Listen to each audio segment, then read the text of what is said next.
Augustine, this is my family, Socorro, my son Julius, my son Angel. I have twins that couldn't make it this time, but I bring them up here. 7 years ago, they found out that I used to live in this homeless shelter when I was 11 years old.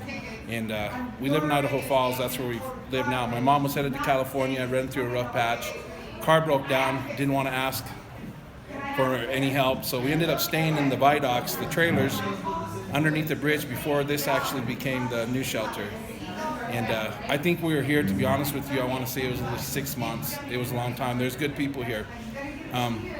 Growing up, being young, I didn't want to say where I lived, so I never really told anybody. And one year, we came up for a wrestling tournament with my kids, and I drove by here and I decided that we'd make it a family thing to come back every year. So when we do come back, we usually bring about 20 kids with us. And my point in showing them is because where we're from is kind of smaller, so that you don't see it as bad.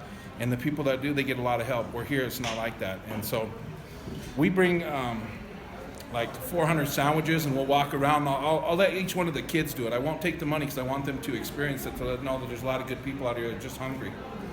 And the main point of that is I was trying to explain to them that a pair of Nike socks is like $20. And that buys 20 sandwiches. And I'll just say a quick one. We're headed to go shopping, and I bring them all down here.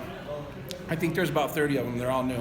And these are kids that have never seen anything like this. They've never seen poverty the way it is. You know, they come from good families, and, well, I shouldn't say good families. They have money.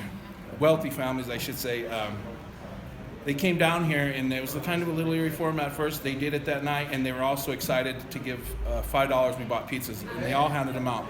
Well, the next morning before we went home, I got a knock on the door, and they had raised $300 more. They wanted to come back the next morning to give sandwiches. So that was telling me that I was doing my job. And so every year I have family and friends that come. These three in the back is family, Puppet, Adrian, Melissa. And they drove up here today to do it. We're supposed to have a storm tomorrow. We usually stay the night, but this time we're going to have to hurry and turn around and go home. So this year we raised 250 blankets. I want to say we're close to 300 now. We have family that actually live in Ogden that's never even seen this place. Didn't know it was as bad. And he said it's not that.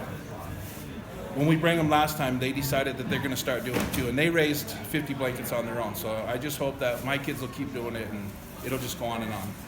Awesome.